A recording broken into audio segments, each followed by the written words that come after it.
Salut tout le monde, on se retrouve pour l'avant-dernier jour, la case numéro 23 de notre calendrier de l'Avent. Et aujourd'hui je vais vous parler d'une théorie que j'aime beaucoup, parce qu'elle est poétique, elle est belle, et d'ailleurs, même J.K. Rowling a dit que c'était une très jolie théorie. Selon cette théorie, Dumbledore serait la mort. Cette théorie se base sur le conte des trois frères. Voici l'histoire. Trois frères avancent le long d'un chemin. À un moment, le chemin il est coupé par un cours d'eau. Les trois frères ils décident de créer un pont à l'aide de la magie. À ce moment-là, la mort débarque et elle est plutôt en colère qu'ils aient défié la mort. Mais plutôt que de s'énerver et de les tuer directement, elle décide de leur donner trois vœux. Le premier frère, assoiffé de pouvoir, va demander la baguette la plus puissante du monde. Le deuxième frère, qui est complètement déboussolé par la mort de sa fiancée, va lui demander le moyen de la faire revivre. Et le dernier frère va tout simplement lui demander un moyen de filer sans que la mort ne puisse le suivre. Et c'est de là que naissent les reliques de la mort, donc la baguette de Suro, la pierre philosophale et la cape d'invisibilité. La mort va reprendre très rapidement le premier frère puisqu'il va vanter les mérites de sa baguette et faire plein de duels pour se sentir puissant. Malheureusement, un soir, il va se faire assassiner pour que quelqu'un récupère la baguette.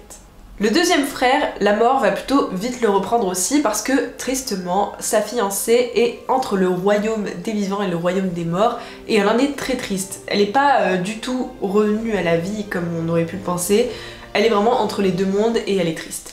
Lui, ça le rend triste de la voir comme ça et il va se suicider. Le dernier frère, lui, il vit sa meilleure vie et quand son heure est venue, il va enlever la cape et rejoindre la mort comme une vieille amie.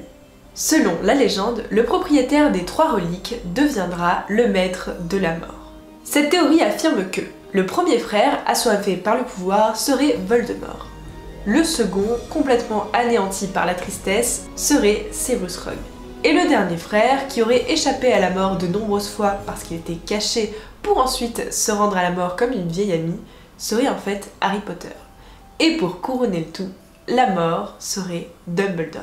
Et la mort serait Dumbledore parce que c'est lui qui a été le plus longtemps le propriétaire des trois reliques. Pour appuyer cette théorie, quand Harry va se rendre à Voldemort pour mourir et accueillir la mort comme une vieille amie, il se retrouve dans un purgatoire avec Dumbledore, soit la mort.